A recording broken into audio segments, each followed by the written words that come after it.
જે શાંતિથી સાંભળવા નરમ વિનંતી। આપણા સ્વતંત્રતાના સમયગામના ઇતિહાસમાં 26મી જાન્યુઆરીનું પોતાનું એક વિશેષ મહત્વ છે।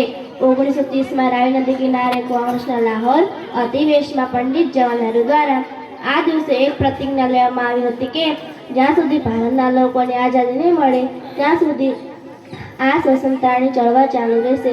આ બધા સંઘર્ષો સાથે અનેક મહાનાયકોએ સ્વતંત્રતાના રાખી માટે પોતાનું બલિદાન આપવું પડ્યું હતું। તેમનું બલિદાન આજ પણ નાગરિકો ભૂલી શક્યા નહીં। બિરસા મુંડાએ લોકતાંત્રિક અને પ્રજાસત્તાક ભારતનું બંધારણ 26મી જાન્યુઆરી 1950ના દિવસે અમલમાં આવ્યું હતું।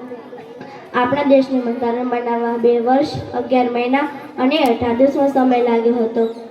ભારતનું બંધારણ એ વિશ્વનું સૌથી મોટું લેખિત બંધારણ છે। દર વર્ષે 26મી જાન્યુઆરીની ઉજવણી આખા દેશમાં ઉત્સાહભેર કરવામાં આવે છે। ઠેર ઠેર સાંસ્કૃતિક કાર્યક્રમો રાખવામાં આવે છે। આ પ્રસંગે રાષ્ટ્રધ્વજ દર વર્ષે રાષ્ટ્રપતિ દ્વારા દિલ્હીના રાજપથ ખાતે લહેરાવવામાં આવે છે અને પછી રાષ્ટ્રગાન શરૂ કરવામાં આવે છે। આ પ્રસંગ બહુ ભવ્ય હોય છે કે જેમાં આપણા લશ્કરની ત્રણેય પાંખો લશ્કરી વાહનો સાથે રાજપથ પર પરેડ કરે છે।